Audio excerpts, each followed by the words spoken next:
Welcome back to China and the Hill, your essential weekly update on the U.S. China news and policy debates unfolding in Washington, D.C. and beyond. This week, we're here to break down the latest in U.S. China relations, from Beijing's dismissal of ranking officials to Washington's ambitions for Guam in the Taiwan Strait conflict. Let's get into it.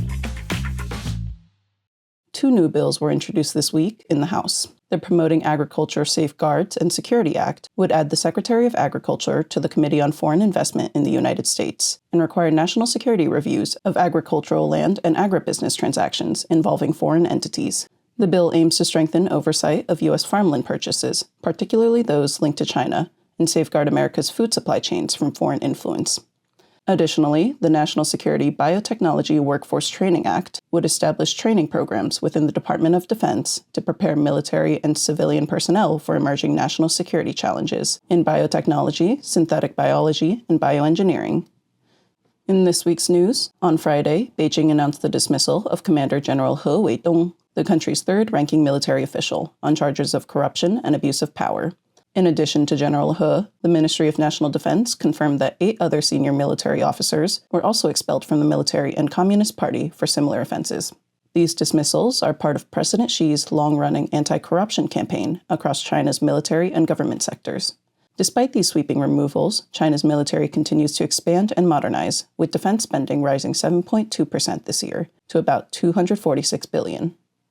This Monday, President Xi also removed Beijing's top trade negotiator, Li Chenggang, from his post at the World Trade Organization and United Nations. Li Yongjie, a senior trade official, has stepped in to fill this position. However, Li Chenggang remains listed as China's trade representative with ministerial rank on the Ministry of Commerce website. The reshuffle was announced just days after U.S. Treasury Secretary Scott Bessent criticized Li Chenggang as very disrespectful, though Hong Kong newspaper reported as early as July that Li Yongjie was already expected to replace Li Chenggang at the WTO. As U.S. cuts to humanitarian and development assistance leave multilateral institutions and NGOs reeling, China is moving to fill the gap.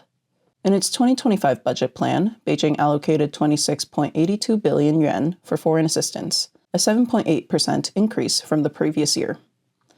In addition to increasing humanitarian funding, China is also investing in energy systems in South America.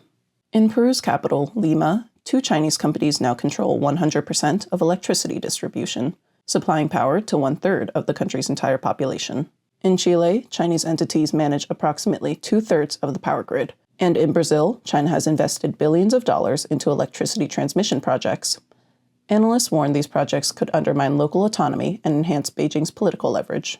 South America's potential as a global energy leader is tempered by unreliable infrastructure and drought-sensitive hydropower systems, driving governments to seek new partnerships. China's energy investments in South America span both energy generation through fossil fuels, hydropower, wind, and solar, and energy distribution via transmission networks.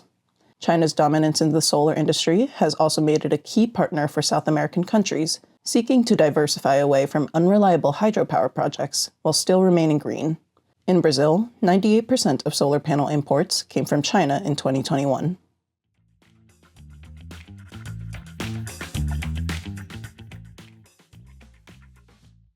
This Monday, President Xi unveiled draft proposals for China's next 5-year plan, outlining the nation's economic and social development priorities for 2026 to 2030. The plan is expected to prioritize high-quality development and technological innovation while protecting national security and creating a fairer distribution of economic gains.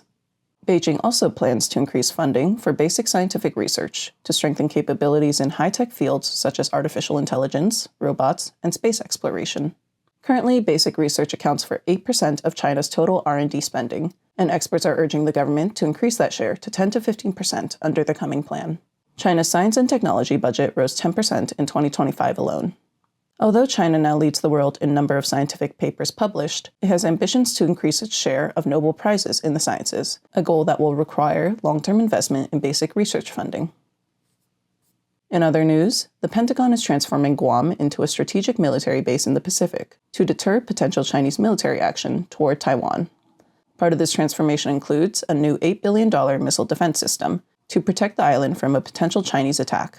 Additionally, the U.S. military plans to expand Camp Blaz, located in northern Guam, to house 5,000 Marine troops, a Navy submarine maintenance facility, and upgrade Andersen Air Force Base. By the 2030s, Guam is expected to host 16 defense sites equipped with sensors, interceptors, and a battle management system providing 360-degree coverage. Guam's location allows the U.S. to project power across the Western Pacific, although the distance from potential conflict zones such as Taiwan pose logistical challenges. Construction costs in Guam are roughly triple those elsewhere in the U.S., driven by the difficulty of transporting materials to the island. The local power authority, whose biggest customer is the Navy, says it needs an additional $1.5 billion in federal funding to improve energy security. Guam's political leaders support the expansion, citing the potential economic benefits for the territory. Moving to critical minerals, this Monday, President Donald Trump and Australian Prime Minister Anthony Albanese signed an $8.5 billion critical minerals deal at the White House. According to Kevin Hassett, the director of the White House's National Economic Council, the agreement positions Australia as a key partner in reducing risks in the global economy and dependence on China for critical minerals.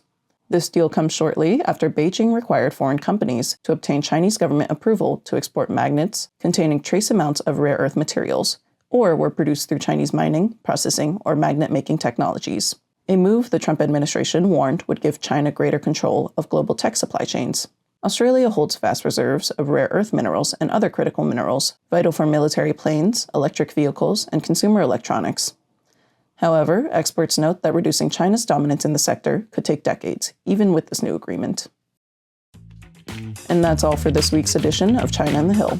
If you enjoyed the episode, be sure to subscribe to our new Substack for the latest updates, full transcripts, and bonus content. Link in the description. For more from the National Committee, check out our other podcast episodes wherever you listen, or visit our YouTube channel for in-depth discussions, interviews, and analysis.